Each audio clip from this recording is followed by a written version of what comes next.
আসসালামু আলাইকুম, welcome back to my channel. আজকে আপনাদের সাথে শেয়ার করব ডিম ছোলার ডাল রেসিপি। বাসায় যখন মাছ মাংস থাকবে না, তখন ছোলার ডাল অথবা বুটের ডাল দিয়ে এভাবে ডিম ভুনা করতে পারেন, খেতে খুব ভালো লাগে। এই রেসিপি মাছ অথবা মাংসের চেয়ে কোনো অংশ কম হবে না, অবশ্যই বাসায় ট্রাই করবেন। এই রেসিপিটি তৈরি করার জন্য আমি 1.5 কাপ ছোলার ডাল নিয়ে নিচ্ছি। 1.5 কাপ ছোলার ডাল আমি 2 কাপ পানি দিয়ে 4 থেকে 5 ঘন্টার জন্য ভিজিয়ে রাখবো। তো ফিরে আসছে 4 থেকে 5 ঘন্টা পর। দেখতে পাচ্ছেন আমার ডালগুলো খুব সুন্দরভাবে ভিজেছে। আমি এখানে 3টি ডিম ভেঙে নিয়েছি। তো লবণ, হলুদের গুঁড়া, মরিচের গুঁড়া এগুলো দিয়ে ডিমটাকে আমি ভালোভাবে ফেটিয়ে নিব। আপনারা চাইলে এখানে আস্ত ডিম সেদ্ধ করে ব্যবহার করতে পারেন। আজকে এই রেসিপির জন্য আমি ডিমটা ভাপে দিয়ে রান্না করে নিব। একটা বাটি নিয়ে নিচ্ছি। বাটিতে আমি একটু তেল দিয়ে নিব যাতে ডিমটা আমার আনমোল্ড করতে সুবিধা হয়। আমি বাটিতে ডিমগুলো ঢেলে নিলাম। আমি 8 থেকে 10 মিনিটের জন্য ডিমগুলো ভাপে দিব। আপনারা চাইলে এখানে ডিম ভেজেও এই রেসিপিটা তৈরি করে নিতে পারেন।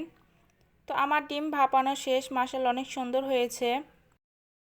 আমি এখন এই ডিমগুলোকে ভেজে নিব। ডিমগুলো ভেজে নিলে কি হবে, ডিমের এক্সট্রা গন্ধ সেটা থাকবে না, আর খেতেও ভীষণ ভালো লাগবে। আমার ডিমগুলো ভাজা শেষ, উঠিয়ে নিব।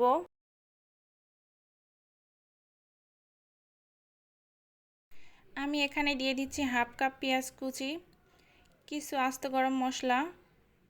এখন পেঁয়াজগুলোকে ব্রাউন করে ভেজে নিব।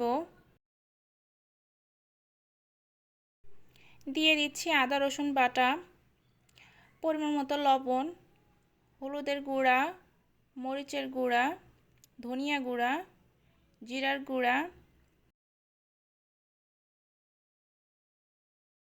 মশলাগুলো কষিয়ে নিতে হবে। মশলাগুলো কষিয়ে নেওয়ার জন্য দিয়ে দিব পানি। তো পানি দিয়ে মশলাগুলো আমি খুব ভালোভাবে কষিয়ে নিব। তো দেখুন মশলাগুলো আমার কষানো শেষ, তেল উঠে এসেছে। দিয়ে দিব ছোলার ডাল। ডালগুলোকে আমি পানি ঝরিয়ে নিয়েছি। ডালগুলো আমি 10 মিনিটের মতো কষিয়ে নিয়েছি। তো দেখুন আমার কষানো শেষ। এখন আমি ডাল সেদ্ধ হওয়ার জন্য এখানে 3 কাপ পানি দিয়ে দিব। 3 কাপ পানি দিয়ে চুলার আঁচ মিডিয়ামে রেখে আমি ডালগুলোকে সেদ্ধ করে নিব। আমার ডালগুলো সেদ্ধ হতে প্রায় 20 থেকে 25 মিনিট সময় লেগেছে। তো দেখুন আমি ডালগুলো কিভাবে সেদ্ধ করে নিয়েছি। ডালগুলো এমনভাবে সেদ্ধ করতে হবে যে সব ডাল আস্ত থাকবে কিন্তু সেদ্ধ হয়ে যাবে। ভেজে রাখা ডিমগুলো দিয়ে দিব।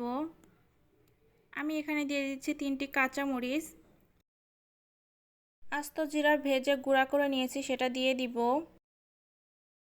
তৈরি হয়ে গেল ডিম ছোলার ডালের এই অসাধারণ রেসিপি।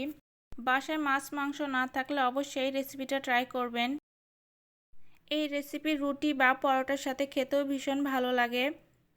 ভিডিওটি ভালো লাগলে অবশ্যই লাইক, কমেন্ট, শেয়ার করবেন এবং সাবস্ক্রাইব করে আমার চ্যানেলের পাশেই থাকবেন।